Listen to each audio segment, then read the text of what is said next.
Alors, premier épisode. Enfin, premier épisode, non, deuxième épisode. Ouais, mais le premier épisode, c'était une intro. Donc du coup, est-ce que ça, c'est le premier épisode? Je sais pas, on s'en fout, non?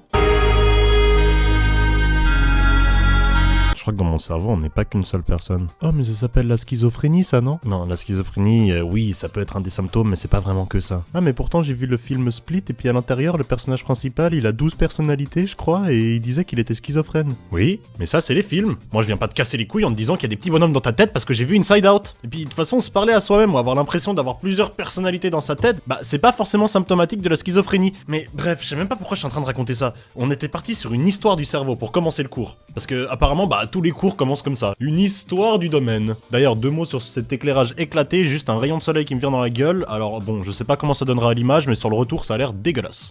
Bref, j'étais parti sur une histoire du cerveau.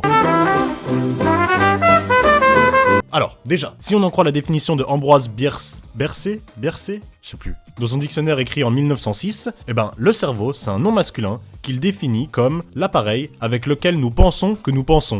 Marrant, hein. C'est un petit rigolo, ça, Ambroise, hein. Mais depuis quand on sait qu'on pense avec le cerveau? Parce que les romantiques, à l'époque, ils pensaient bien qu'on pensait avec notre cœur. Et ils devaient pas penser beaucoup, du coup.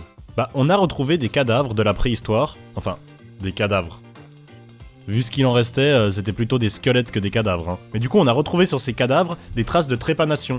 Où, en gros, ça veut dire que des mecs ont essayé de littéralement ouvrir la boîte crânienne de certaines personnes. Alors, c'est pas une preuve qu'on savait déjà à l'époque qu'est-ce qui se passait dans le cerveau, mais en tout cas, il y avait des gens qui s'y intéressaient. Un peu plus tard, bah, on a des traces égyptiennes, cette fois écrites, qui montrent qu'ils connaissaient les principales structures de notre cerveau. On a même des hiéroglyphes qui y sont associés. Mais en vrai de vrai, il a fallu attendre le 19e siècle avec l'étude des lésions, et le 20e siècle grâce à l'imagerie, pour vraiment comprendre comment fonctionnait cette merde-là. Et 100-200 ans plus tard, on le comprend vraiment à différentes échelles. L'échelle moléculaire, la synapse, le neurone, les circuits de neurones, les circonvolutions du cerveau. Non, pardon, les circonvolutions du cortex. Parce que ouais, cortex et cerveau, c'est pas la même chose, mais je vous expliquerai ça. Et au moins, aujourd'hui, on peut dire, même si on le comprend pas vraiment complètement, qu'on a plus ou moins une idée de comment ça fonctionne et à quoi ça sert. Je vous fais un spoiler directement, hein. C'est ça qui nous permet de penser, en gros. Mais qu'est-ce qui nous a permis de aujourd'hui bien le comprendre? Bah, c'est principalement l'évolution des outils qu'on utilise, quoi, hein. À l'époque de la préhistoire, bah, c'était un sorte de pieu ou une pierre avec quoi ils fracassaient le crâne de quelqu'un, ils l'ouvraient et ils observaient. Bah, évidemment, tu peux pas faire beaucoup de recherches avec ça. Tandis que maintenant, on utilise des IRM, ce qui nous permet de littéralement voir à l'intérieur les différentes zones du cerveau qui sont oxygénées en temps réel. Et donc, du coup, on sait quelles zones sont actives quand on demande à quelqu'un de, par exemple, faire un calcul mental.